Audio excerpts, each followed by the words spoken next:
Bismillahirrahmanirrahim. Assalamu alaikum.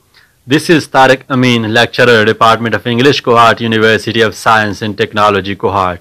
A very warm welcome to the course of Communication Skills. This is video number 1 of the lecture number 24.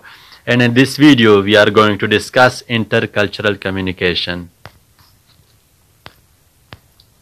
In today's class, we are going to talk about culture, intercultural communication, and at the very end of the class we will talk about barriers to intercultural communication.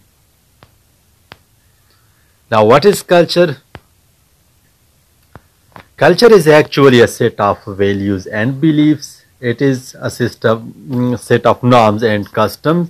It is a set of rules and codes that socially defines a group of people and binds them to one another and gives a sense of commonality to them. So culture is actually a system of values and beliefs. It is a system of norms and customs, and it is a system of rules and codes. And these systems and these sets of codes and these sets of values, etc., socially defines a group of people. They socially define a group of people. A group of people may contain 1,000 people, 10,000 people, 1 lakh people. And these systems, these sets, these values, beliefs, norms and customs bind these different members of a group to one another. They bind them together. And one another thing that these customs and these norms, these rules, etc. do is that they give them a sense of commonality. And culture can also be defined as a system or as a set that members of a group share. It is a system. It is a system of values, beliefs, norms, customs, rules and codes that members of a group share.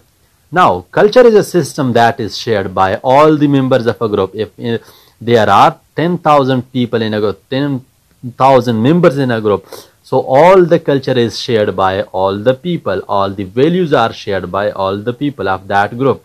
So it is a system that members of a group share and use. They share it with one another and they use it to cope with, first of all, one another. When they cope and they deal with, they use these customs, these set rules, these codes and these systems of norms and customs to use to cope with one another and to cope with their world.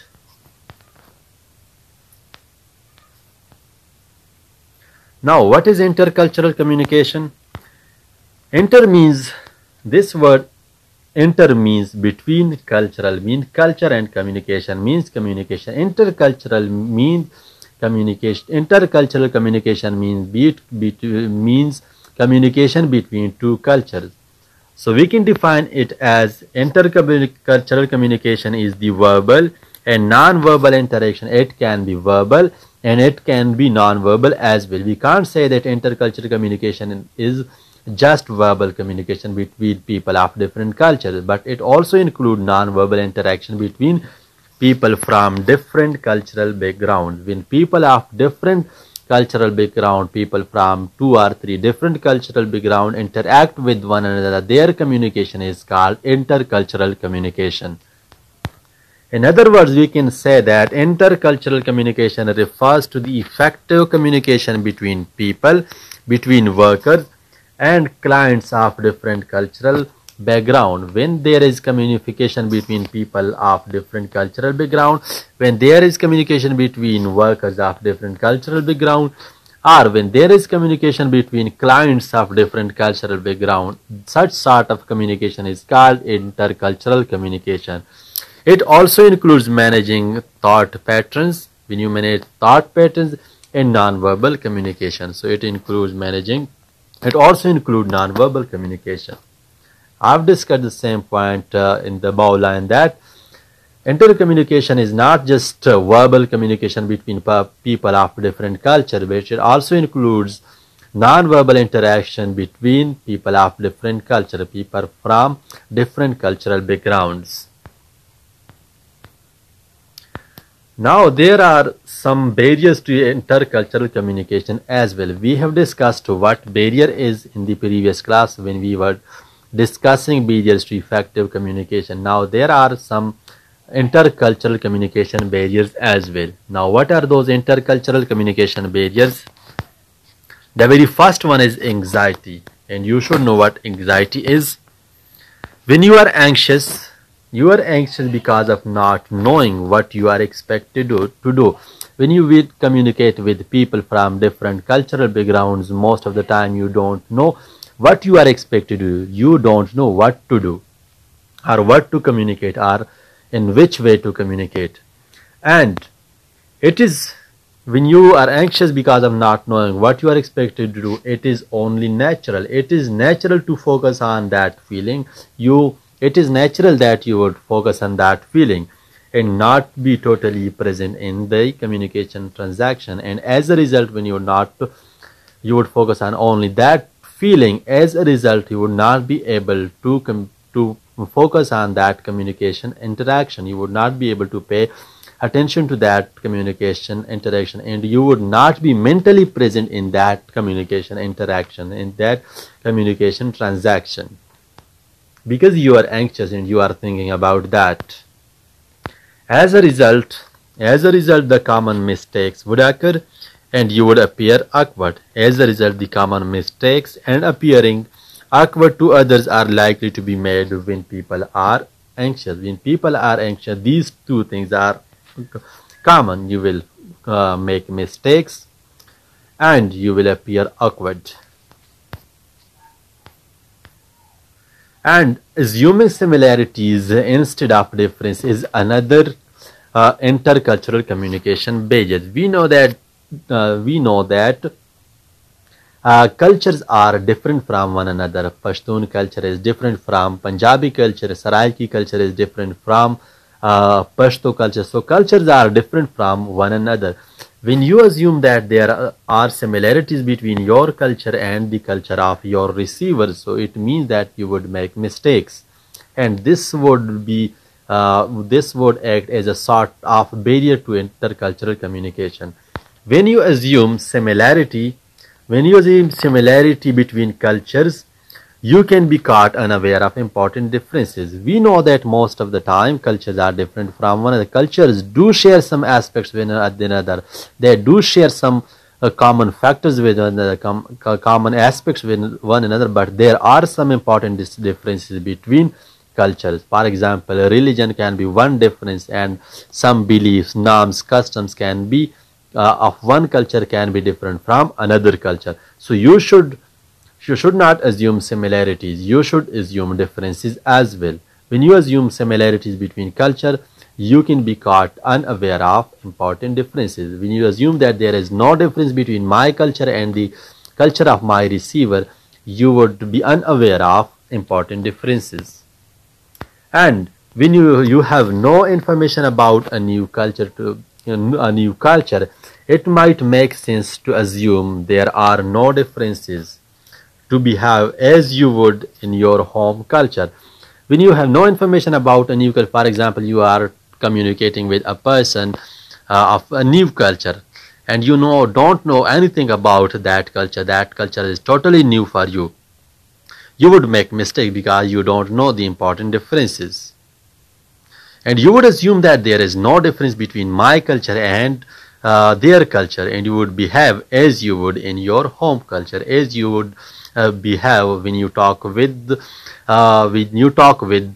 members of your own culture, when you talk with people of your own culture. When you assume that there is no similarity between my culture and the culture of my receiver, you would talk to him like you talk to your own people, you talk to people of your own culture.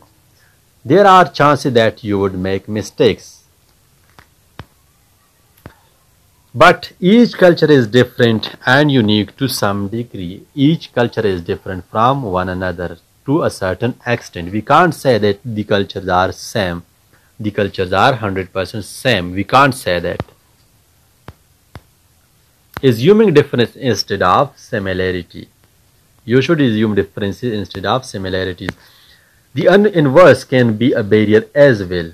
When you assume differences instead of similarities, this can also be one of the barriers to effective intercultural communication. You should not assume that the cultures are totally different from one another, because there are some common aspects, common things between cultures as well.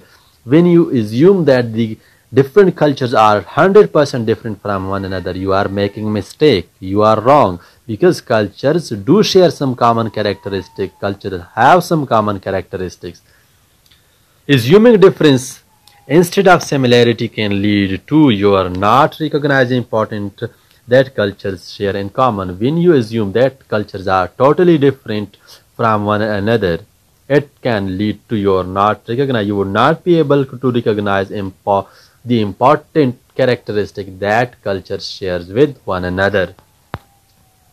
It is better to assume nothing. It is better to assume nothing. You should not assume anything and ask. You should ask, what are the customs? You should ask, what are the customs? Rather than assuming they are the same or different everywhere. You should ask, what are the customs, instead of assuming that they are same or they are totally different from one another. You should ask the custom. You should ask about the custom. You should ask about the norms, and you should try your level best to know about the custom, norms, beliefs, ideas, values, etc. of the different cultures. Ethnocentrism is another important barrier to intercultural communication. Now, ethnocentrism is negatively judging aspects of another culture. When you negatively judge aspects of another culture by standards of your own culture, it is called ethnocentrism. You should not judge aspects of other culture by the standards of your own culture, because each culture have got their own standard, they have got their own aspect, they have got their own characteristics, and you can't judge the characteristic, the aspects of another culture by the standards of your own culture. When you do this, it acts as a barrier to effective intercultural communication. To be ethnocentric is to believe that the superiority of one's own culture. When you are ethnocentric, it means that you think that your culture is superior to all the cultures of the world. You think that my culture is the best, my culture is best of all, and all the other cultures are so inferior to my culture. My culture is the best one. For example, if you are Pathan and you are ethnocentric, you think that your culture is the best of all. You think that Pashtun culture is the best of all cultures. A less extreme version of ethnocentrism can be labeled as culture nearsightedness, or taking one's own culture for granted and neglecting other cultures. So this is the less extreme version of ethnocentrism. It can be labeled as cultural nearsightedness, and in such ethnocentrism, you take your own culture for granted and you totally neglect the other culture, you totally neglect the aspects of other cultures. Extreme version of ethnocentrism or extreme centrism, ethnocentrism leads to a rejection of the richness and knowledge of other cultures.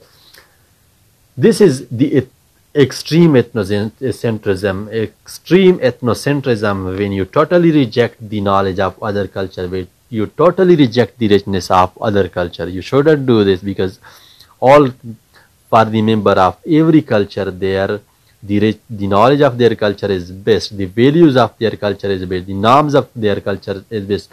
For example, we are Pashtuns and we have Pashtun culture, and we think that the values, the custom, the norms of our culture are the best of all.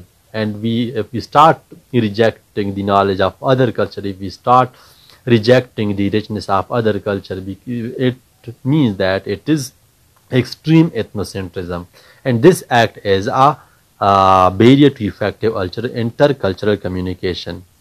If we think that our culture is best and we totally reject the richness and knowledge of other culture, we would not be able to communicate effectively with the people of other cultures. It impedes communication, it stops communication, it influences communication, it affects communication, and totally block the exchange of ideas and skills among peoples. When you think that your culture is best, you will stop talking with the people of other culture because you will think that my culture is the best one, and the knowledge of my culture is the best one. You will stop talking with people of other culture. You would not talk with people of other culture. You will not exchange your ideas with the people of other culture. And when you will not exchange the ideas of your culture with other people, as a result, the people of other cultures would not share their ideas, they would not share information, they would not share knowledge with you, and it would impede communication. It would totally stop communication between your culture and other cultures, and would totally block the exchange of ideas. It would totally block the exchange of information, and it would totally block the exchange of skill among different people of different cultures. Because it excludes other points of view, an ethnocentric orientation is restrictive and limiting. So this ethnocentric kind of orientation restricts you, it limits you, because it totally excludes other points of views. Stereotypes and prejudice. Stereotypes is a broad term. It is a broad term, and it can be used for either negative, it can be used for negative judgment as well as for positive judgment about individual. We are a human being, and when we see people we in our daily life, we start making judgment about those people, we start making judgment about individual. Now our judgment can be negative and our judgment can be positive as well, and these positive judgments about individuals and negative judgments about individuals can be called as stereotypes. Meanwhile, prejudice usually refers to unjust behaviors. It refers to unjust behavior that is not based on any logic, and hostility, unjust hostility that is not based on any logic towards a group, towards a race, towards a religion, or sexual orientation. So it is unjust behavior, unjust hostility towards any group. For example, if it's Pathan group, it is Arab Punjabi group, or it is Balochi group, or it is Sindhi group. If there you are prejudiced towards that group, you have got negative feeling, you negatively judge them, you have got negative perception of that culture,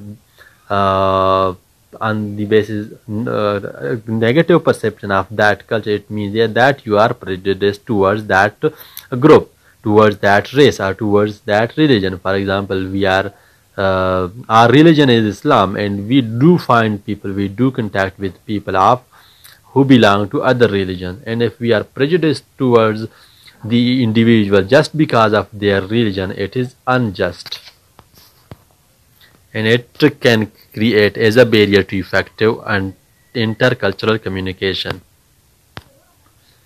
We shouldn't judge people on the basis of their race, we shouldn't judge people on the basis of group, we shouldn't judge people on the basis of their religion.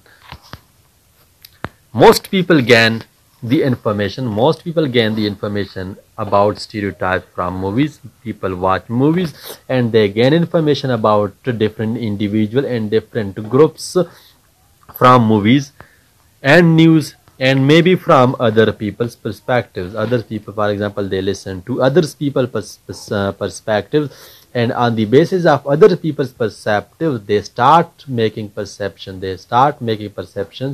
developing perception about the individuals of another group, about the members of another group, just on the basis of other people's perspective, just on the basis of watching movies, just on the basis of news. The individuals can be distracted and misjudged because of those stereotypes. On the basis of those stereotypes that we gain from movie, that we gain from news, or that we gain from other people's perspective, we can misjudge other people and we can misjudge individuals. Stereotypes are used by every culture, but it can impede communication. They are used by every culture. Almost every member of a group gain information about people, and they develop perceptions about the individual of other groups. So this stereotype are used by every culture, every member of a group, every member of a culture. Prejudice is unjustified. It is not justified. It is totally unjustified and incorrect attitude. Totally incorrect attitude, and this attitude is usually negative towards an individual based solely on the individual's membership of a group. If a group, for example, you meet with a person at your university or in the bazaar, and you come to know that this person, this individual belong to a particular group. For example, you come to know that this individual belong to a group. For example, belong to Punjabi group, or belong to Sindhi group, belong to Pakistan Tehreek-e-Insaf ya Pakistan Muslim League Noon, etc. He or she belongs to this group. Now, on the basis of his membership of a social group, you start developing negative attitude toward that person, and your negative attitude is totally incorrect, and this is unjustified, because you cannot develop your negative attitude, unjustified attitudes towards an individual just on the basis of his membership of a group. Prejudice usually refers to irrational dislike. It is actually dislike, but this dislike is totally irrational, based solely on the individual's belief.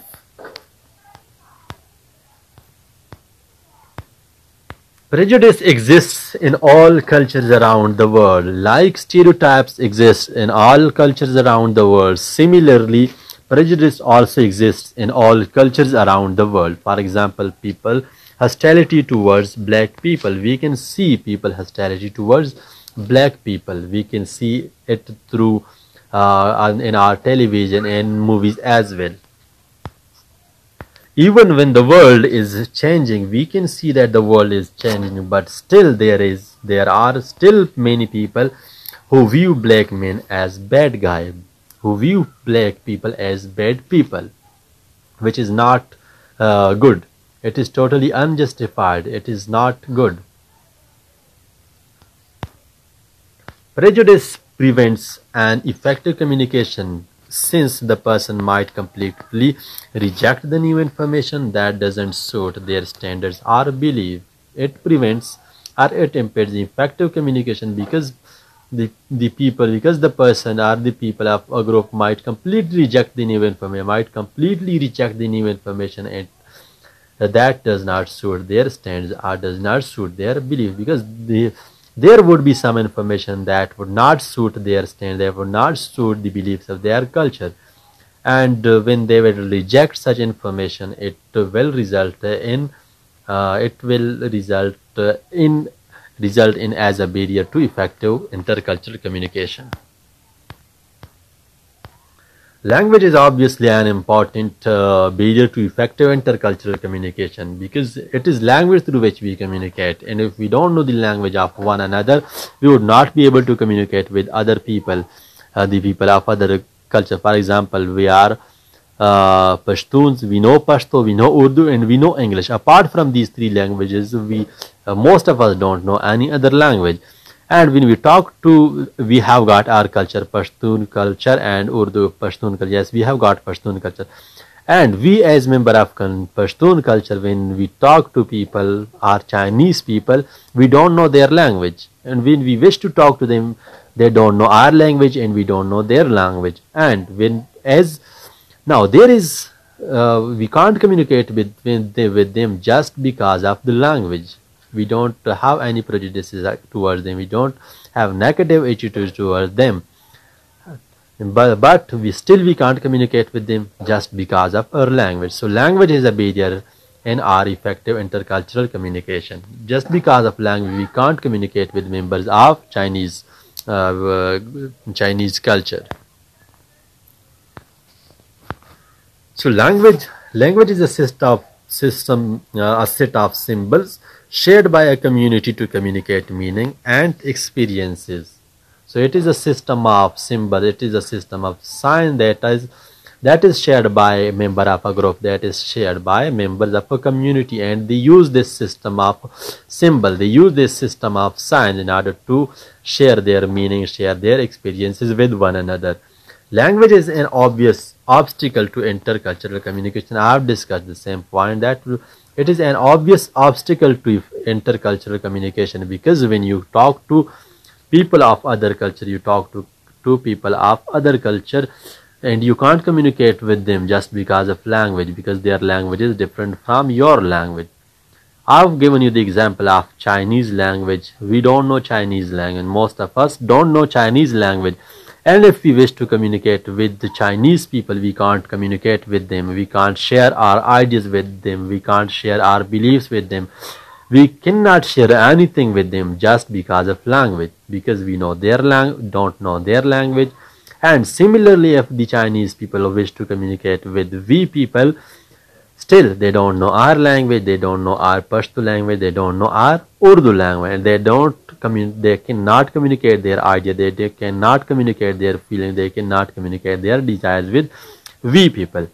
And this is what we call barrier. This is what we call barrier.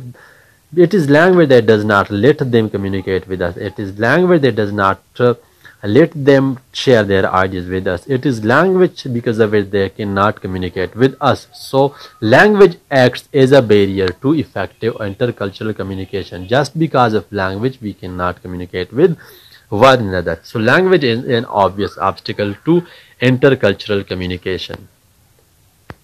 Even when cultures use the same language, even when we see a culture using the same language, there are still differences such as vocabulary differences.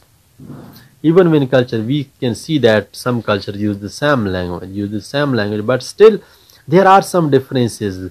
There are thousands of words in a language. There are thousands of words in the same language. For example, Pashto language has got many words. Urdu language has got many words. English language has got many words. Even if the cultures use the same language, for example, American people use English language and British people use English language as well, but their cultures are totally different. We can say they're totally different from one another. Their cultures are different, but they have got the same language. But still there are differences between their languages because of their vocabulary differences. Their languages are different from one another because of vocabulary differences. Non-verbal interpretation, misinterpretation. As discussed, that intercultural communication is the verbal as well as non-verbal communication between people of different cultures. So non-verbal intercultural communication is not just concerned with verbal communication, but it is also concerned with non-verbal communication. We communicate non-verbally with people of other groups as well. For example, non-verbal communications are also unique and distinguished from culture to culture, and they vary from culture to culture. Therefore, the meaning of non-verbal communications also vary from different culture, to culture. We can see that the member of one culture use one sort of gestures and postures to communicate their meaning, and similarly people of other group, members of another group, uses other kind of gestures and postures to communicate their meaning. So differences are there between the non-verbal means of communication of the different cultures. And when there are differences between non-verbal communication of the different cultures, this result in non-verbal misinterpretation. When you use different gestures and postures and different organs of your body to communicate with different people, you have got different system, you have got different sit. There are chances that you would misinterpret the non-verbal cues, you would misinterpret the non-verbal communication, and this non-verbal misinterpretation could create unfortunate misunderstanding and miscommunication between people of different culture. When you misinterpret the different non-verbal communication. When you misinterpret the different non-verbal messages, you misinterpret non-verbal messages of the people of other group. It would lead to unfortunate misunderstanding and miscommunication. These are the references, intercultural communication differences between Western and Asian perspectives. Deng Din Chi has written this book, written this article, and it was retrieved on January 23, 2021 from this website.